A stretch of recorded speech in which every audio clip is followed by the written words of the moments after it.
So first of all, we have the Death card. This is, walking through the tunnel and emerging on the other side where there are, the environment is just streaming with bright lights. It's just streaming with newness. It's streaming with just a lot new opportunities, okay?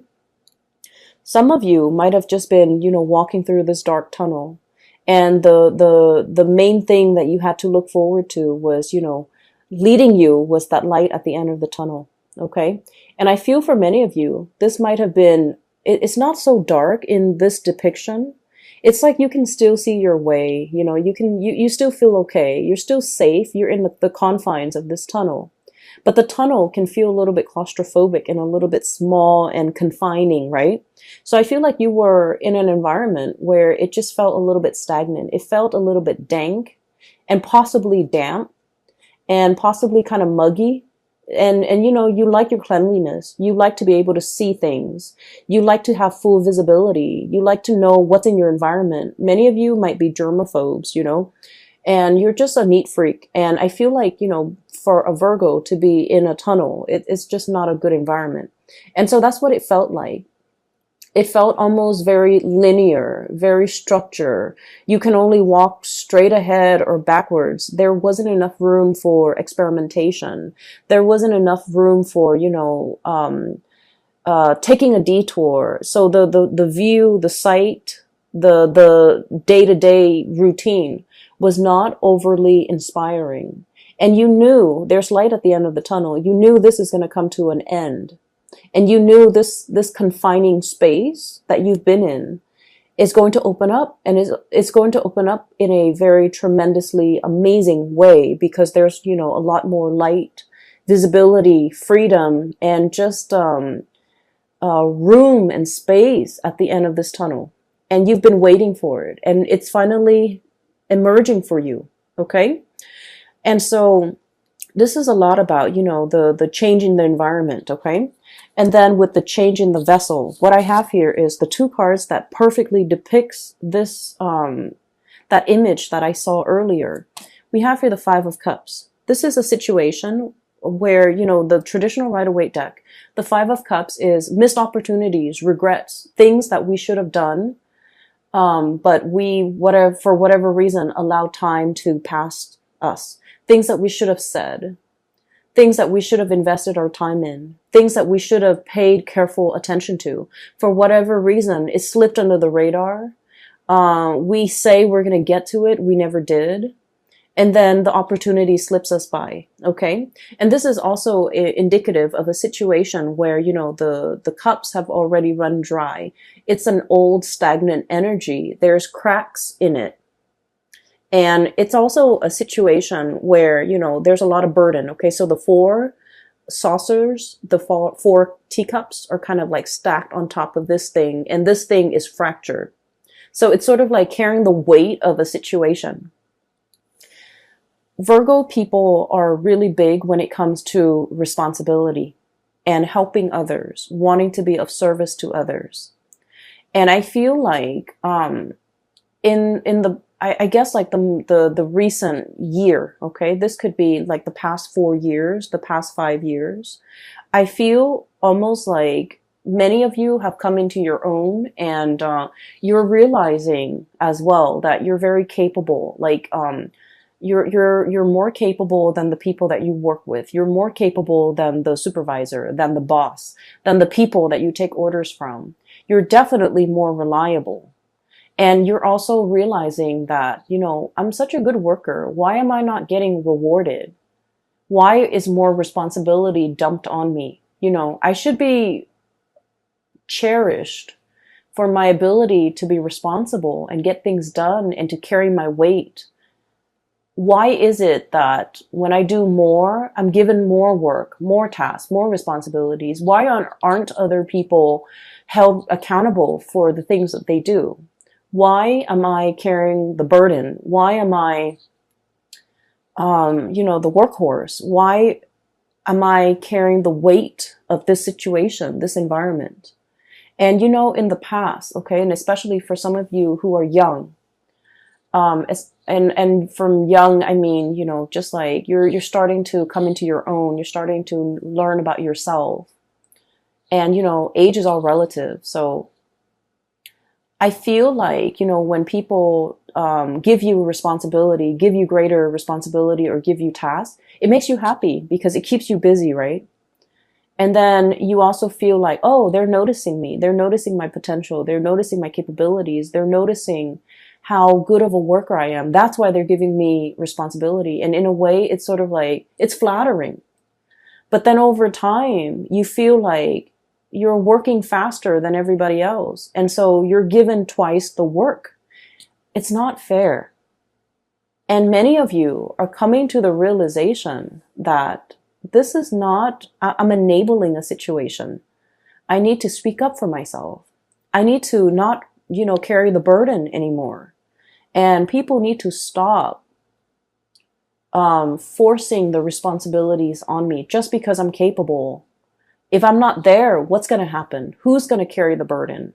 How is that place going to survive? And I feel almost like you come into a place where you are practicing loving detachment, okay? No longer wanting to be mother hen, you know, making sure everything runs smoothly. You're starting to detach yourself because you're realizing that you're subsidizing a situation. You're enabling a situation to continue to be unfair. And so there's definitely a change in the guards, a change in the times, a change in your perspective, a major, major paradigm shift when it comes to what you're willing or not willing to kind of take on, okay?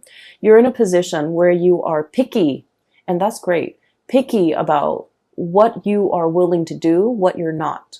You're picky about, you know, what projects to take on and what projects to leave behind, who to work with and who not to work with. And you're coming into that sense of discernment, no longer, you know, wanting to please everybody. You're in a very good position where you have, you know, good bargaining power and you're able to kind of like dictate the rules of the game, okay? And this came about through this sense of like, we're coming here from the Five of Cups.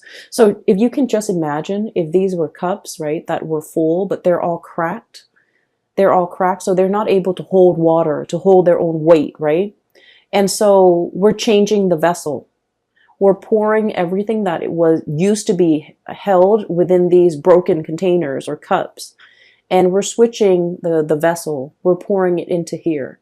And so I feel like you are redirecting your energy away from this mess, away from this situation that is very burdensome and very tiring and very unfair and unbalanced. You're redirecting your precious stream of gold here, okay? Falling into this cup. It's wonderful because this is about self-love, self-care. This is definitely as well about, you know, putting yourself first, doing things that make you happy rather than accommodating everybody else. And Virgo, it's okay to be selfish. You've spent your whole life working for other people. It's time to draw back your energy and take care of yourself and do things that you love. You know, work might be hectic. And if you're just like, I don't want to go to work today. I'd rather go have a picnic. I'd rather go hiking. I'd rather go watch a movie. You know, the work is still going to be there when you get back, right? So take that day off. Do that mental health day, or, you know, do whatever it is that you feel like your soul and your body needs, because you deserve it. So I definitely see here a redirecting in your energy, a refilling or a changing of a vessel, a changing in the way that you do things, a changing in the way in which you preserve and conserve your energy for things that really matter, that are important to you. And I feel like many of you are coming into your own, learning to say no, learning to tell people to back off, learning to tell people to, like, I want to say the energy is a little bit like no nonsense, okay? It's almost like the Queen of Swords. It's sort of like, no, you can do it yourself. You know, I can help you, but you can do it yourself as well. So I feel like you're giving people a piece of their mind because you were in a situation where it wasn't fair, okay? So there is a second message. I'm going to get to it really, really fast. And the second message is very cute. I really like it. Okay, so the second message is I see this little boy. Okay, he's got like a pet cat or something next to him, and he's just kind of skipping with his cat. He looks like he's about 5 or 6, so a very young boy. It's very cartoony. So there, he's just running, skipping on a dirt road. The cat is, by his legs, and he starts to hear like a dog whimpering or crying.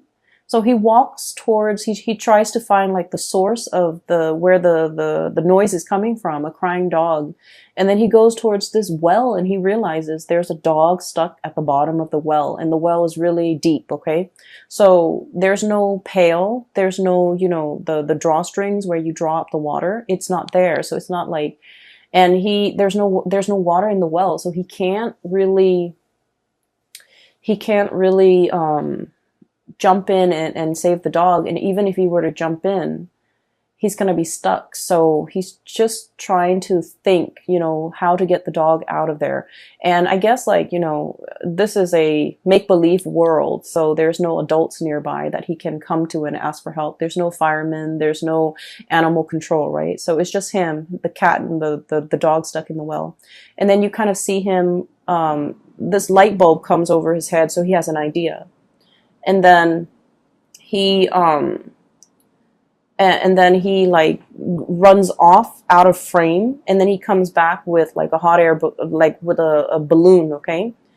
And he like ties a rock to the balloon, he tosses it down, and then I don't know how, I didn't see it, when he tossed the balloon down to the well, the dog bites the balloon, the rock comes off, and then the balloon magically lifts this dog out of this well.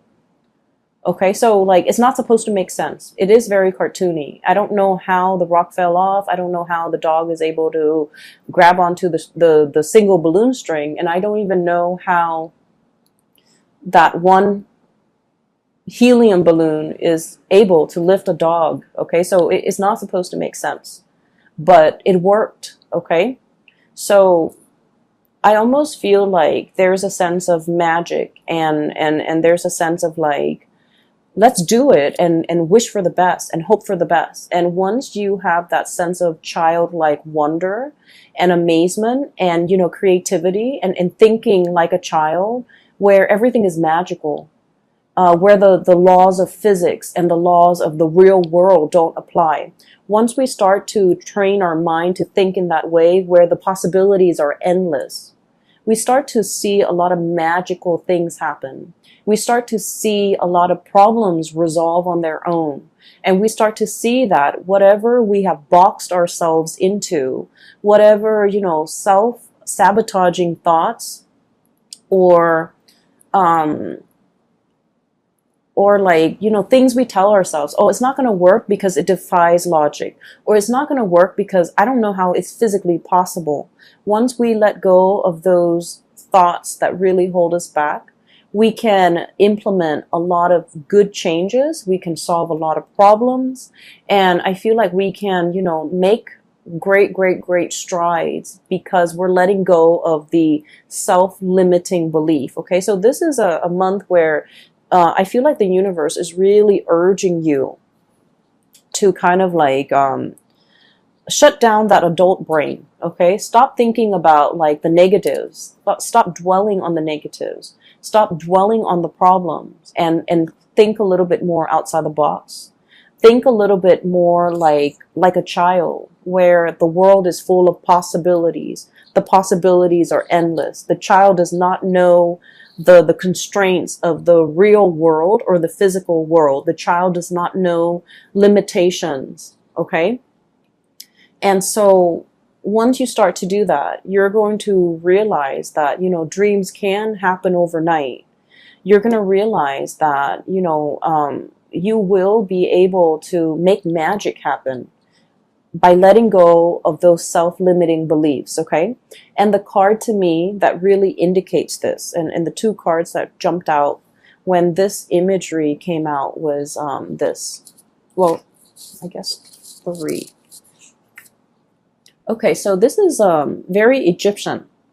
Okay, so this is the moon, and the moon is about psychic abilities, intuition. It's also a state where I feel like for many of you, the moon deals with emotions and the fluctuations of the emotions, right?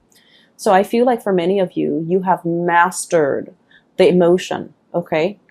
Not letting people guilt trip you, for example, okay? Understanding that when they're guilt tripping you, they're trying to make you, coerce you in a very manipulative way to do something that you might not want to do, okay?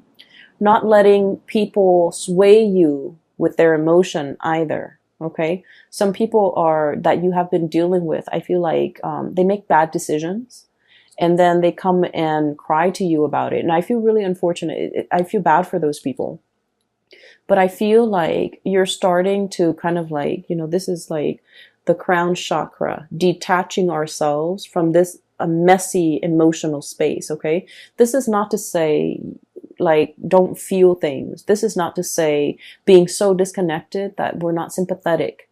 This is more to say learning to compartmentalize, learning to leave, to check your emotions at the door, learning not to let your emotional state cloud your judgment, learning not to let your emotional reaction to a certain person kind of like bias the way in which you interact with them. Does that make sense? So I feel like this is a mastery over the emotion. And I'm getting somewhere with this because I feel like, this is a card that is very Egyptian in its symbolism, okay? So we have here a god, okay? Possibly the god of the moon, god of intuition, god of secrecy. And I feel like the way this card came out, it's very powerful. It's basically somebody who knows how to work with the elements. It's somebody who knows and understands human nature. And it's somebody who knows how to, like, harness the energy of the tides, harness the energy when it comes to like divine timing in order to make dreams happen. For many of you, I definitely feel like you have some spiritual guidance helping you behind the scenes to push things for you. And I feel like this message is coming in to tell you that, if you find yourself at the bottom of that dry well, there's going to be, somebody coming in, tossing you a balloon to lift you up. Okay. So for those of you who have been, if you have been dealing with depression, if you have been dealing with a situation where you're just like, when is it going to end?